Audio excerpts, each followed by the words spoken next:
Alright, welcome back.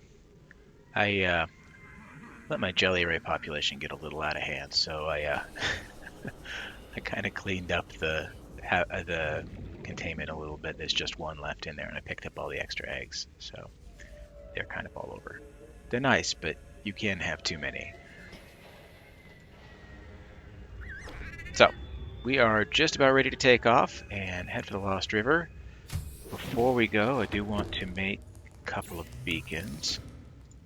You want to make sure you have everything ready for your base down there. If you do forget something, don't panic,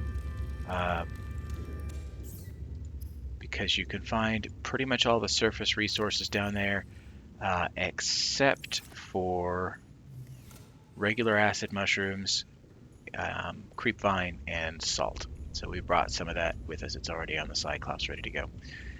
And then what's the other thing? Oh, yeah, make sure you take your range upgrades from your existing scanner room so that you can use them in the scanner room down there. So first off, I'm going to take our Cyclops out there with the Prawn.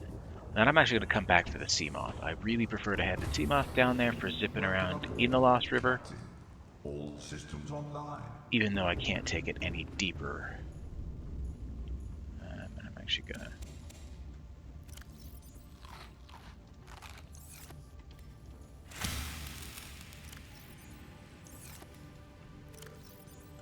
So the Lost River is the limit of where the Seamoth can go.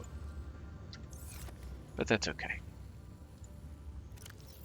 And that is my extras cabinet. That's fine. I'll just put that there for now.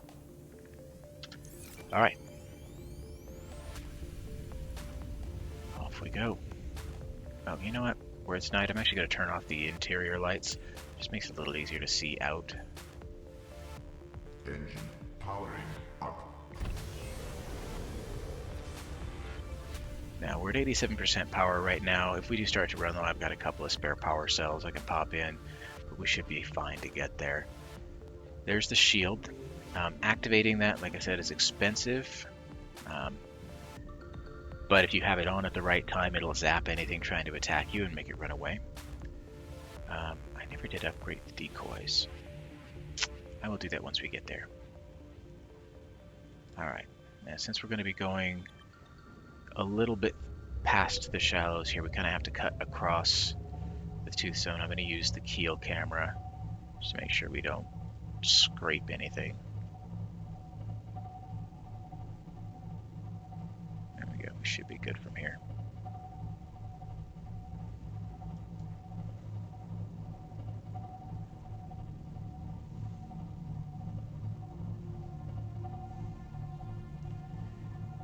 If you... Let's see, we're going to want to turn south in a minute here.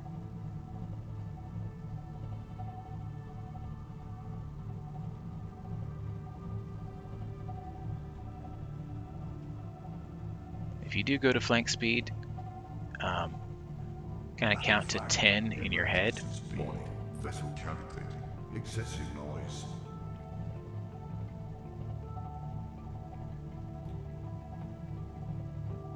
Standard. And then drop back to standard, because your engine will overheat. It'll actually start a fire in the Cyclops. Also, if you're going through Reaper territory or anything like that, you want to be going slower because it's quieter. The faster you go, the more noise it makes. It's also more energy efficient, so if you're really running low, just creep along. That's your most efficient speed.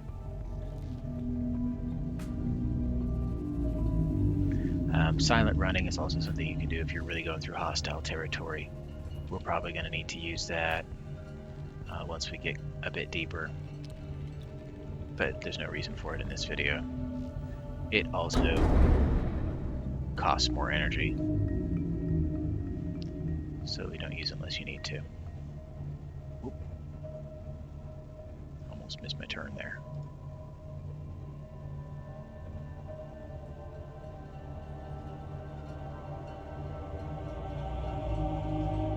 There we go.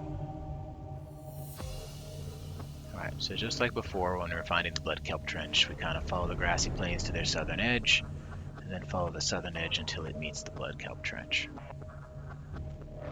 Gonna drop down in. You don't have to go full speed. It's pretty easy to run into things with the Cyclops in here, like that. Hopefully you don't hit anything big going really fast. Oops, wrong button.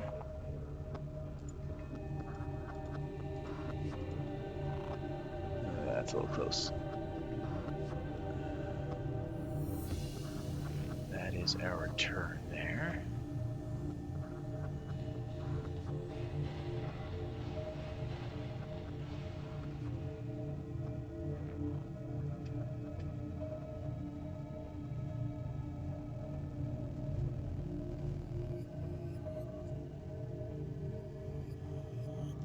What's our depth looking like? We're getting there. Okay, now that red warning back there was on the radar was probably an amp eel, because there shouldn't be anything else down here big enough to worry about. Apart from, you know, running into stuff.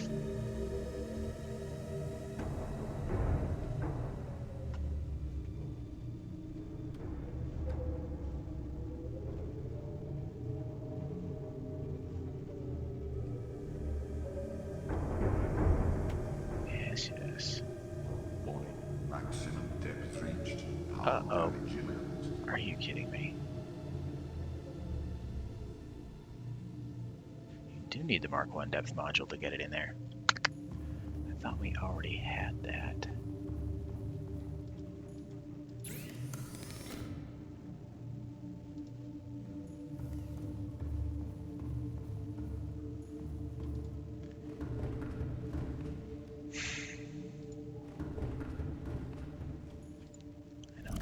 There it is. All right.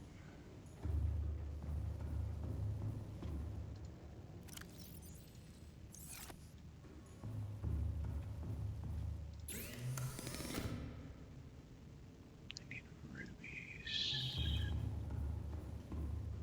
Okay, I did bring what I needed. I went on that lithium run and then I didn't finish making the upgrade before we took off. Well.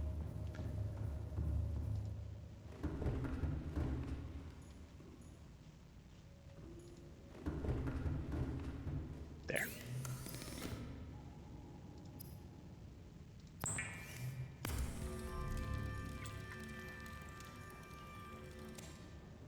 There we go.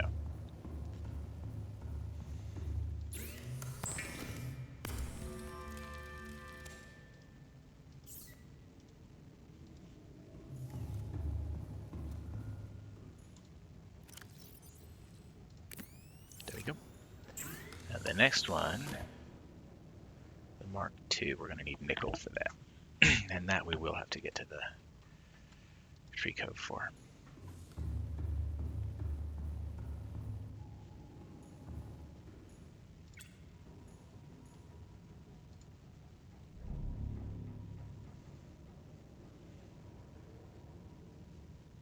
The good news about warpers is that, unlike in the Seamoth, they can't really warp you out of the Cyclops.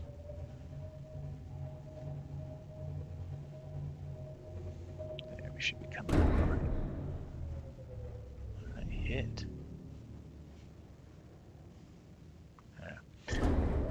Warning. Creature attack. Yeah. It's just the amp eel. He doesn't do much. You have to kind of run into him to really make him mad at you. Okay.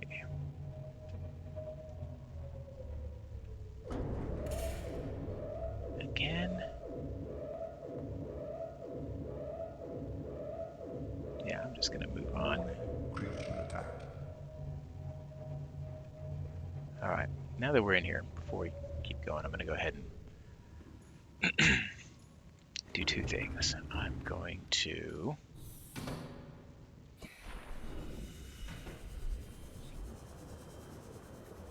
put a beacon right here in this cave entrance. So it's easy to find and use as a kind of a navigational point.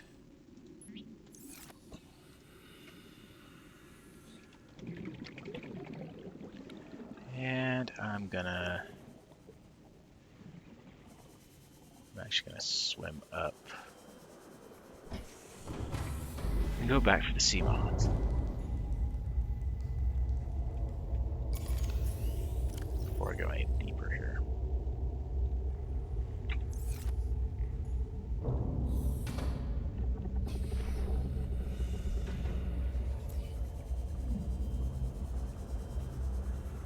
Should have plenty of air to make it to the surface, and then it's just pretty much a straight shot home to grab the Seamoth. It's unfortunate, but you can only have one vehicle docked in the Cyclops at a time, so if you want to have both the Seamoth and the Prawn down there, you kind of have to make a little bit of an extra trip.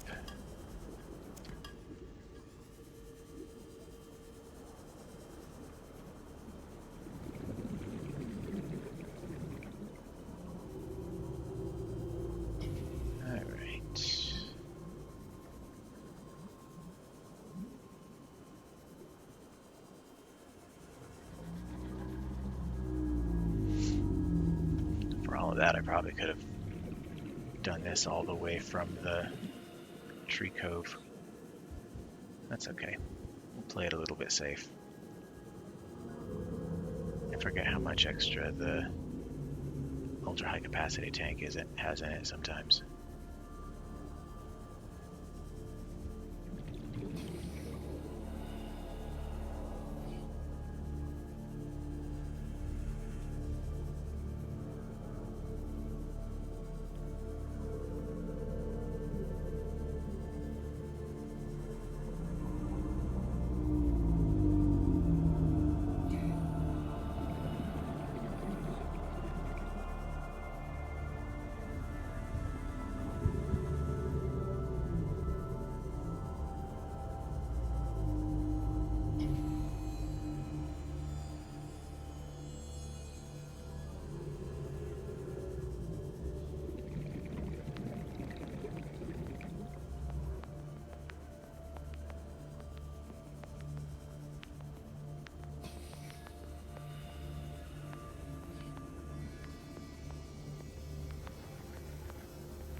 Almost there.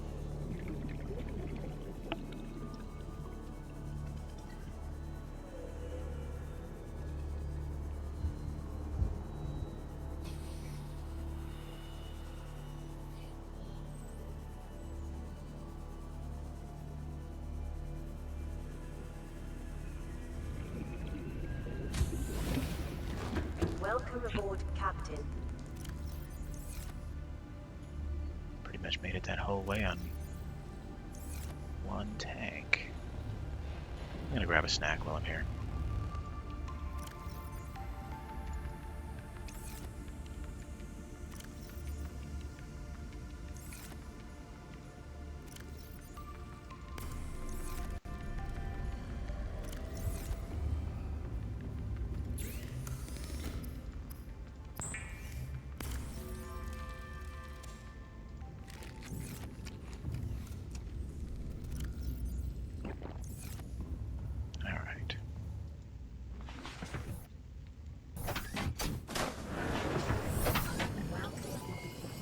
Systems online.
Not gonna lie, I think it's a touch ridiculous that hitting a spadefish takes off 10 hit points from your Seamoth, even with the hull reinforcement.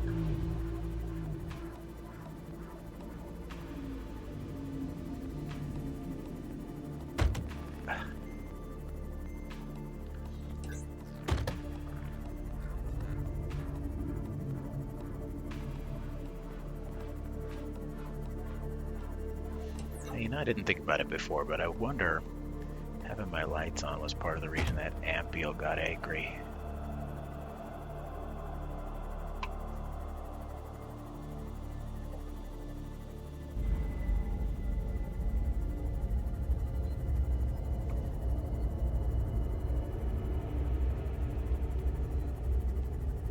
Alright. So I'm gonna pop down to the tree cove with this and then come back for the Cyclops. Now, I don't think we've talked about it before, but that green brine is quite poisonous. Even with the reinforced dive suit on there, reducing your damage, you don't want to play around in there.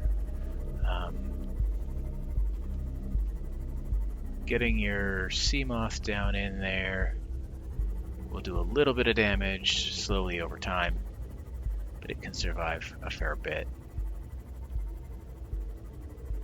But you cannot, which is too bad because there's quite a bit of crystalline sulfur and stuff down here that you can't get to without a prawn suit. Terrain scans indicate this biome contains unusually high concentrations of organic and fossilized remains. Once you get down in here, you pretty much go straight. A little close.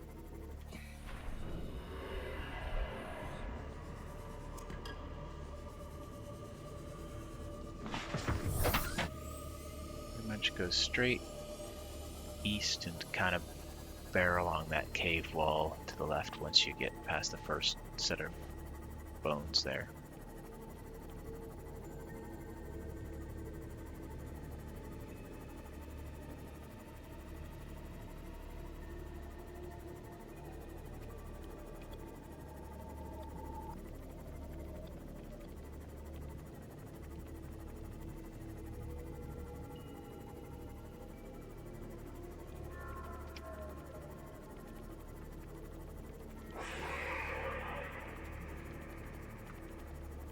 Oh, really?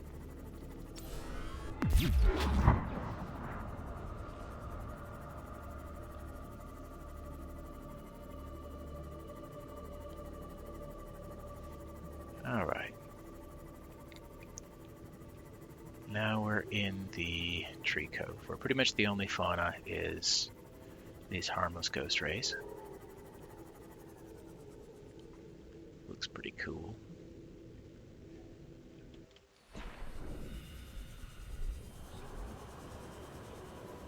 I'm gonna go back for the Cyclops.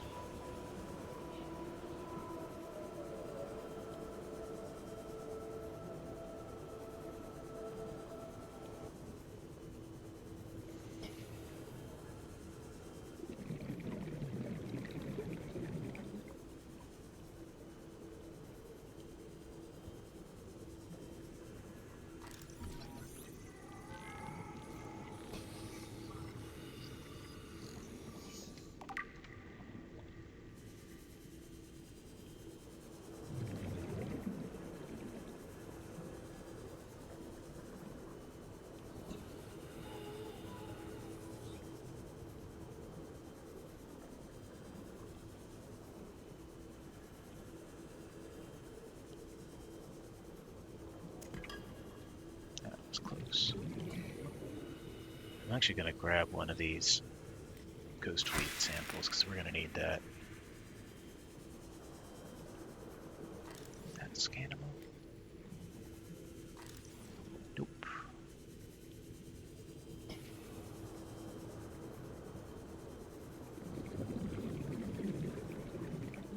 Kind of peaceful down here. There's really not a lot to worry about in this part of the Lost River.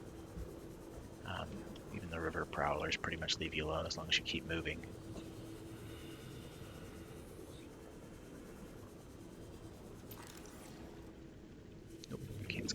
either.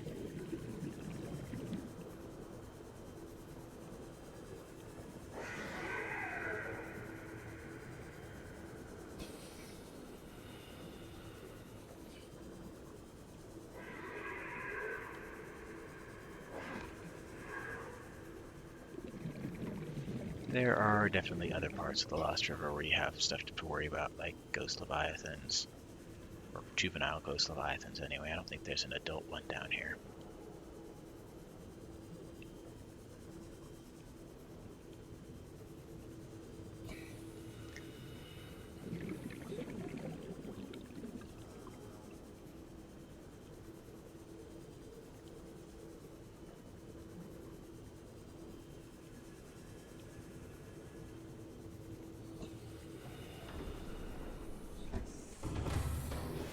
Welcome aboard, Captain. All systems online.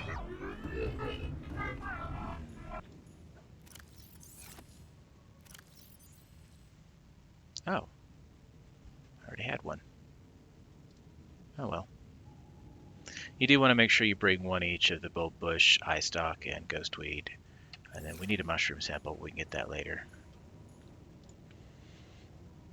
Those are just part of a recipe that you'll need for later. Okay.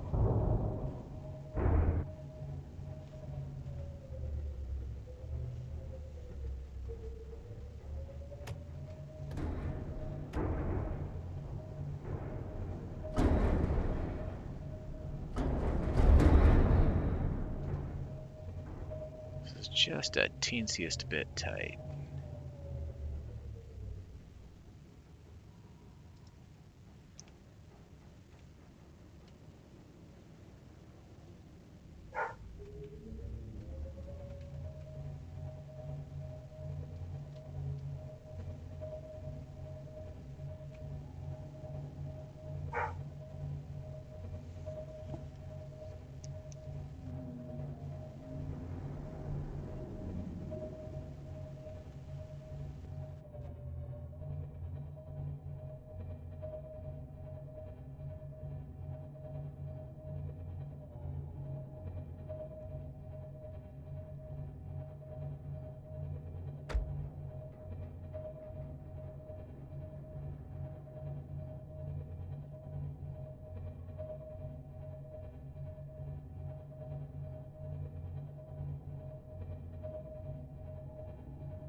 Engine powering down.